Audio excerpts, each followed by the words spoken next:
Subscribe करें हमारा YouTube channel और यदि सब्सक्राइब कर लिया है तो नए वीडियो के नोटिफिकेशन मोबाइल में प्राप्त करने के लिए बेल आइकन दबाएं।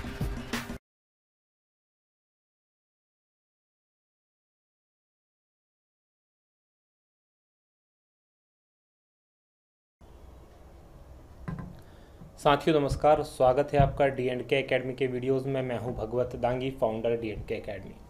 बात करेंगे भारत के इतिहास की। भारत के इतिहास का ये 6वां वीडियो है जिसमें बात कर रहे हैं भारत के ताम्रपाषाणिक काल की। ताम्रपाषाणिक काल बहुत ही इंपॉर्टेंट है और एक दो प्रश्न इससे ज़रूर बनते हैं, तो बहुत ध्यान से इसको आप देखिएगा। चलिए शुरू करते हैं। देखिए, ताम्रपाषाण काल की बात करें तो सबसे पहले ये देखेंगे कि आखिर ताम्रपाषाण काल कहाँ किसे जाता है। तो नवपाषाण काल के बाद मनुष्य ने तांबे की खोज की थी। तो तांबा पहली धातु थी जो मनुष्य के द्वारा खोजी गई थी। वह जो अपने उपकरण है और जो औजार है वो सब पत्थर के साथ साथ तांबे को मिलाकर बनाए जाते थे। इसीलिए इस काल को ताम्रपाषाण काल का नाम से जाना जाता है। इसके कालखंड की बात करें तो 1800 ईसा पूर्व से 800 ईसा पूर्व के समय जो माना जाता है उसे ताम्रपाषाण काल के नाम से जाना जाता है। और जैसा कि मैंने आपको पहले बताया कि धातुओं में सबसे पहले तांबा खोजा गया, उसके बाद कांसा खोजा गया, उसके बाद दूसरी धातुएं खोजी गई। हो सकता है आप लोगों को लगता हो कि सबसे पहले लोहा खोजा गया, तो सबसे पहले लोहा नहीं खोजा गया था। भारत में ताम्रपाषाण सभ्यता के मुख्य क्षेत्रों की बात करें तो ये निम्न क्षेत्र हैं। पहला है पश्चिमी मध्य प्रदेश। पश्चिमी मध्य प्रदेश के अंदर नावदा टोली, एरन, मालवा और कायथा, ये अलग अलग जगह हैं या फिर अलग अलग संस्कृतियां हैं जो मध्य प्रदेश के अंदर हमें मिलती हैं। वहीं बात करें दक्षिण पूर्वी राजस्थान की, तो दक्षिण पूर्वी राजस्थान में गिलुंद और आहार संस्कृति और गिलुंद संस्कृति के नाम से भी इन्हें जाना जाता है, ये मिलती हैं। वहीं दक्षिण पूर्वी भारत के अंदर कुछ स्थान है जहाँ पर इसके केंद्र मिलते हैं। और पश्चिमी महाराष्ट्र के अंदर चंदौली, नासिक और प्रकाश, ये पुणे के पास में है। इनाम गांव और सोनगांव, यहाँ से आहार का प्राचीन नाम है। आहार जो सोनगांव है उसका प्राचीन नाम था ताम्बवती, यानी तांबे का स्थान। तो ये यहाँ से हमें प्राप्त होते हैं। इन स्थानों से ताम्रपाषाणिक संस्कृति मिलती है। चलिए बात करते हैं हम जालंधर की। तो जालंधर जो है वो गिलूद या आहार संस्कृति जो थी, आहार संस्कृति का स्थानीय केंद्र माना जाता था। आहार संस्कृति का गिलुंद जो था वो स्थानीय केंद्र माना जाता था। साथ में सारण जिला जो बिहार के सिवान नामक स्थान के पास है, वहाँ से नवपाषाण काल की संस्कृति के साथ साथ ताम्रपाषाण कालीन संस्कृति के अवशेष भी प्राप्त हुए हैं। मैसूर के निकट ब्रह्मगिरी एक स्थान है, वहाँ पर नर्मदा नदी के तट पर स्थित नावदा टोली से तांबे और कांसे की कुल्हाड़ी हमें प्राप्त हुई है। तो ये दो जगह हैं, मैसूर के पास ब्रह्मगिरी और नर्मदा तट के पास नावदा टोली। चलिए आहार संस्कृति की बात करें तो आहार संस्कृति बहुत इंपॉर्टेंट है। आहार और गिलुद, इसकी दो प्रमुख बड़ी बस्तियां हुआ करती थी। आहार का टीला जो था 1500 फीट से लेकर 800 फुट और गिलुद का जो टीला था 1500 गुणा 750 फुट बड़ा था, ये इसका साइज था। आहार जो जगह है वहाँ से निर्माण कार्य के प्रमाण भी हमें मिले हैं कि वहाँ पर कुछ निर्माण कार्य हुए थे। ठीक है, यहाँ चावल और बाजरे की खेती के प्रमाण मिले हैं और तंदूर का प्रमाण भी हमें यहाँ से प्राप्त होता है। गिलुंद जो जगह है वहाँ से पक्की ईंटों के निर्माण के प्रमाण मिले हैं कि यहाँ पर पक्की ईंटें बनाई गई थी। आहार से तांबे की वस्तुएं जो प्रमुख मिली हैं उनमें है अंगूठियाँ, चूड़ियाँ, चाकू के फाल, सुरमे की सलाइयाँ, कुल्हाड़ियाँ, ये चीज़ें आहार से प्राप्त हुई है। बालाथल एक जगह है आहार संस्कृति में ही, ये परकोटे से घिरी हुई बस्ती थी।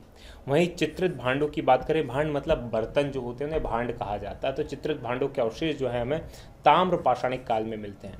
इसी काल में बहुत बड़ी संख्या में अग्निकुंड मिलते हैं और जो इस बात का प्रमाण है कि इस समय अग्नि पूजा बहुत व्यापक रूप से प्रचलित थी। मालवा संस्कृति की बात करें तो मालवा संस्कृति जो है नावदा टोली, एरन, नागदा मालवा संस्कृति के प्रमुख स्थल हैं। मालवा संस्कृति के जो मृद भांड थे यानी कि जो मिट्टी के बर्तन थे वो काफ़ी उच्च कोटि के थे। नागदा से हमें कच्ची ईंटों का बना हुआ एक बुर्ज मिला है जिसके चारों ओर एक खाई के साथ साथ परकोटा यानी दुर्ग जैसी एक व्यवस्था हमें मिली है। नावदा टोली के उत्खनन का जो कार्य किया प्रोफेसर HD संकालिया के द्वारा करवाया गया था, ये इंपॉर्टेंट है। चलिए बात करते हैं ताम्रपाषाणिक काल में आहार जो संस्कृति है। आहार के पास से हमें जो मिले हैं भेड़, सुअर, गाय, कछुए, भैंस, मुर्गी, बकरी, मछली की अस्थियां प्राप्त हुई हैं। एक और इम्पॉर्टेंट संस्कृति है जोरवे संस्कृति। जोरवे संस्कृति में इनाम गांव, देमाबाद, प्रकाश और ये प्रमुख जोरवे संस्कृति के प्रमुख स्थल हैं। संख्या की दृष्टि से जो जोरवे की बस्तियां बहुत अधिक मिली हैं। महाराष्ट्र के जो उत्खनन स्थलों में से देमाबाद जो है वो काफ़ी इम्पोर्टेंट है। इनाम गांव जैसे स्थलों पर जोरवे संस्कृति 700 ईसा पूर्व तक विद्यमान रही, मतलब इतने लंबी तक यहाँ पर चली। वैसे तो 800 ईसा पूर्व के आसपास ही खत्म हो गया था, लेकिन जोरवे संस्कृति 700 ईसा पूर्व तक रही। ताम्र पाषाणिक काल की जो संस्कृतियाँ थी वो ईसा पूर्व 3री और 2री शताब्दियों में फली फूली थी। जोरवे संस्कृति का जो प्रमुख विशेषता थी वो टोंटीदार बर्तन थे। बर्तन जो थे वो टोंटीदार थे। जोरवे संस्कृति का जो मुख्य व्यवसाय था वो खेती था और पशुपालन था। लोग शिकार करते थे और मछलियां पकड़ने का काम करते थे।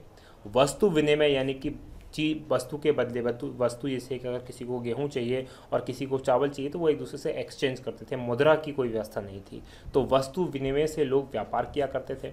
सोने के आभूषणों का प्रयोग भी जोरवे संस्कृति के लोग किया करते थे। बहुत इंपॉर्टेंट है, सोना धातु खोज ली गई थी और नेवासा करके जो जगह है वहाँ से पटसन के प्रमाण हमें प्राप्त होते हैं। वहीं बात करें देमाबाद की, तो देमाबाद से तांबे की निर्मित वस्तुएं प्राप्त होती है, जैसे सांड मिलता है, हाथी, गेंडे और रथ चलाते मनुष्य, ये हमें तांबे से बनी हुई वस्तु मिलती हैं। जोरवे संस्कृति के जो लोग थे लाल व काले मृदभांड यानी लाल कलर के और काले कलर के मिट्टी के बर्तन प्रयोग करते थे और ऐसा माना जाता है कि सूखा पड़ने के कारण ये ताम्र पाषाणिक संस्कृति का अंत हो गया था। चलिए अब बात करते हैं भारत की प्रजातियों की। भारत के अंदर मनुष्य की या मानव की जो प्रजातियां पाई जाती हैं, तो भारत के अंदर 5 प्रकार की आदिम प्रजातियां मुख्यतः निवास करती हैं। पहली है मंगोलाइड। देखिए मंगोलाइड कौन होते हैं? इस प्रजाति के लोग जो असम, भूटान, सिक्किम, पूर्वोत्तर राज्यों में रहते थे। इनकी आंखें जो है अंदर की ओर धसी हुई, कद छोटा, सिर चपटा और नाक चपटी होती थी, जिन्हें हम चाइनीज़ टाइप के लोग कहते हैं या चाइनीज़ जो होते हैं वो मंगोलाइड टाइप के लोग होते हैं, मंगोलाइड प्रजाति के होते हैं। तो ये हमें वहाँ पर मिलते हैं। बात करें निग्रेटो की, तो निग्रेटो इस प्रजाति के लोग अधिकतर जो है अंडमान द्वीप समूह में पाए जाते हैं भारत के अंदर, और इस जाति का जो मूल स्थान है अफ्रीका। तो अफ्रीका में जो एकदम काले लोग होते हैं, जिनके घुंघराले बाल होते हैं और काफ़ी मोटे से बाल होते हैं, वो लोग जो होते हैं वो निग्रेटो या निग्रो प्रजाति के होते हैं। तीसरी जो प्रजाति है नार्डिक प्रजाति। नार्डिक प्रजाति को काकेसियस प्रजाति भी कहा जाता है और ये यूरोपियन प्रजाति थी और ये प्रजाति भारत की प्राचीनतम जातियों में से एक है और भारत के अंदर इसी नार्डिक प्रजाति के लोग सर्वाधिक पाए जाते हैं। वर्तमान में लगभग काफ़ी बड़ी संख्या में पाए जाते हैं।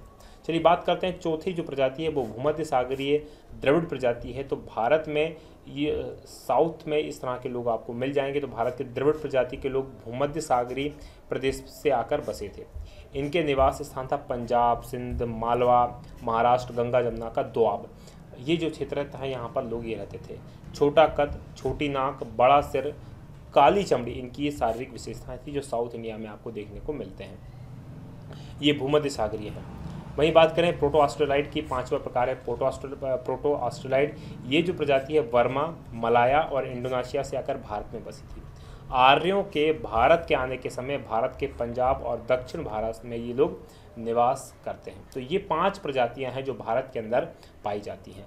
तो ये हुई भारत के ताम्र पाषाणिक काल की बात। आशा ये वीडियो आपको पसंद आया होगा। यदि आपको ये वीडियो पसंद आया है तो आप इसे लाइक करें, शेयर करें और कमेंट करके हमें ज़रूर बताएं कि आपको ये कैसा लगा। यदि आपको ये पसंद आया तो कमेंट जरूर करें।